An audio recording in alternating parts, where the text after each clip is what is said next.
શું તમે ક્યારેય 14 સિંહોને એક સાથે લટાર મારતા જોયા છે? ના જોયા હોય તો આજે જોઈ લો ગુજરાતના એક ગામના એ અદ્ભુત દ્રશ્યો।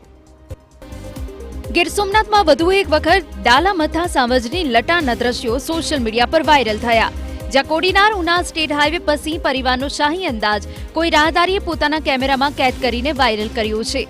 હાલ જે આપ શાહી દ્રશ્યો જોઈ રહ્યા છો તે દેવડી ગામ પાસેના છે, જ્યાં એક સાથે સિંહ બાળ સહિત 14 થી વધુ સિંહ પરિવાર પોતાની ધૂનમાં લટાર મારતા જોવા મળ્યા।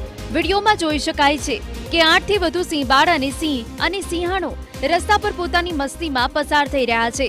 આ દ્રશ્યો જોઈને વાહન ચાલકો પોતાના વાહનો થોભાવી દીધા હતા। મહત્વનું છે કે થોડા સમય અગાઉ પણ કેટલાક સિંહ બાળ સિંહણ સાથે જાણે વરસાદની મજા માણવા નીકળ્યા હોય તેવો નજારો સામે આવ્યો હતો। કહેવાય રહ્યું છે કે વરસાદી વાતાવરણમાં ગીરમાં મચ્છરોનો ઉપદ્રવ વધતો હોય છે, જેથી સિંહ ગીરથી બહાર નીકળીને ટેકરા, ડુંગરા અને ખુલ્લા વિસ્તારમાં રહેવાનું પસંદ કરે છે। આ સિંહ પરિવારનો વિડીયો સોશિયલ મીડિયા